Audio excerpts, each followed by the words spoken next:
안녕하십니까. 저희가 이번에는 미국 부동산을 가지고 왔습니다. 주로 이제 미국 부동산 리츠에 투자하는 펀드이고요.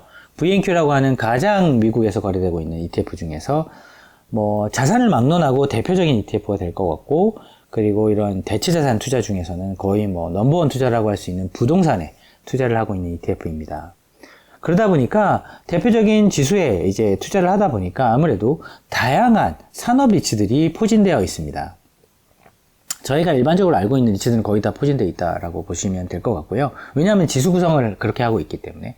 시가총액 기준으로 봤을 때 아무래도 통신탑, 그러니까 텔레콤, 그리고 인더스트리얼 인프라들과 공장 이런 것들이 주로 많이 있고, 저희가 일반적으로 받아들이는 부동산의 비중은 아무래도 레지덴셜이라든지 저희가 알고 있는 여타의 어떤 모기지를 제외한 부동산 생활 모기지에 관련된 부분들과 리츠로 구성되어 있다라고 보시면 훨씬 더 가까울 것 같고요.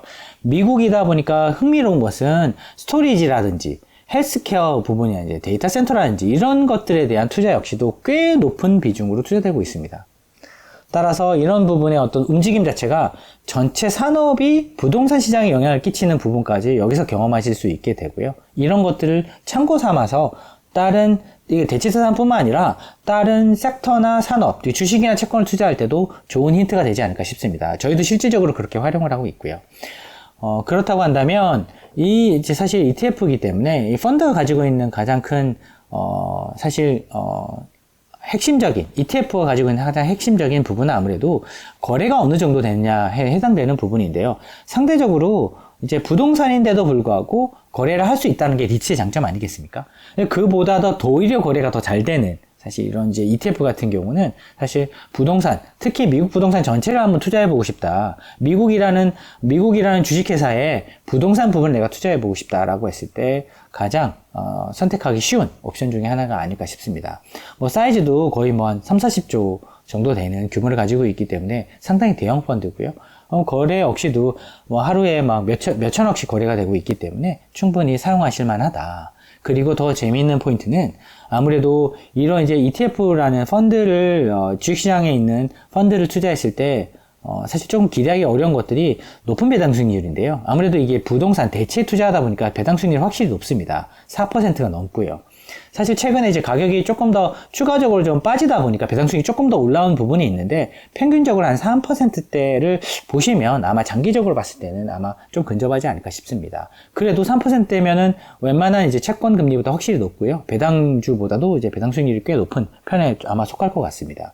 그리고 또 좀 좋은 장점 중에 하나가 부동산이라는 이제 그러니까 움직이지 않는 동산에 투자하는 건데요. 말 그대로 그러면 보통 이제 왔다 갔다 하는데, 사고 파는 데 있어서 사실 비용이 많이 들 수가 있는데, 이런 이제 ETF로 되어 있는 경우가 0.12% 상당히 낮은 비용으로 책정되어 있습니다. 그래서 투자하기도 좀 수월하고, 그런 것들을 이제 포트폴리오 구성을 했을 때 쉽게 이제 이 부동산을 편입하기도 하고 편출하는 데 있어서 상당히 좋은 장점이 있습니다. 하지만 치명적인 단점 중에 하나가 말 그대로 부동산이기 때문에 금리가 올라오게 되면은 사실 이제 높은 배당 수익률을 지급하고 높은 상대 성과를 높이기 위해서는 아무래도 기본적으로 이 부동산을 나의 모든 자본을 투자하게 되면은 성과를 개선하기 어렵기 때문에 레버리지, 이제 부채를 좀 쓰게 됩니다. 그러니까 부채를 좀 많이 쓰고 이자가 올라오는 구간에는 당연히 이 부동산 가격, VNQ와 같은 부동산 리츠 ETF들 성과가 부진할 수밖에 없는데요. 그게 작년이었던 것 같습니다.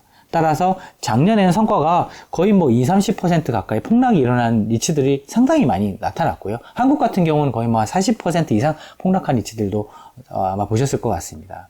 그 이유는 방금 말씀드렸던 이런 부분 때문인 것 같습니다. 사실 이 VNQ도 그런 부분에서는 벗어날 수는 없고요. 왜냐하면 기초자산이 내고 있는 리츠들이 대부분 레버리지를 가지고 있고 높은 금리를 그대로 부담해야 되는 부분이 있기 때문에 부동산 가격 하락과 함께 그 레버리지 때문에 이자 비용이 올라가는 부분과 함께 사실 리츠 가격이 조정받을 밖에 없는 그런 국면에 있었다라고 이해하시면 아무래도 작년에 이렇게 가격이 좀 하락한 부분에 대해서 조금 어느 정도 근접하게 조금 받아들이실 수 있을 것 같습니다. 하지만 반대로 레버리지를 가지고 있는 리츠라든지 아니면 금리 부담이 크지 않은 리츠 같은 경우는 상대적으로 덜 빠졌을 것 같고요.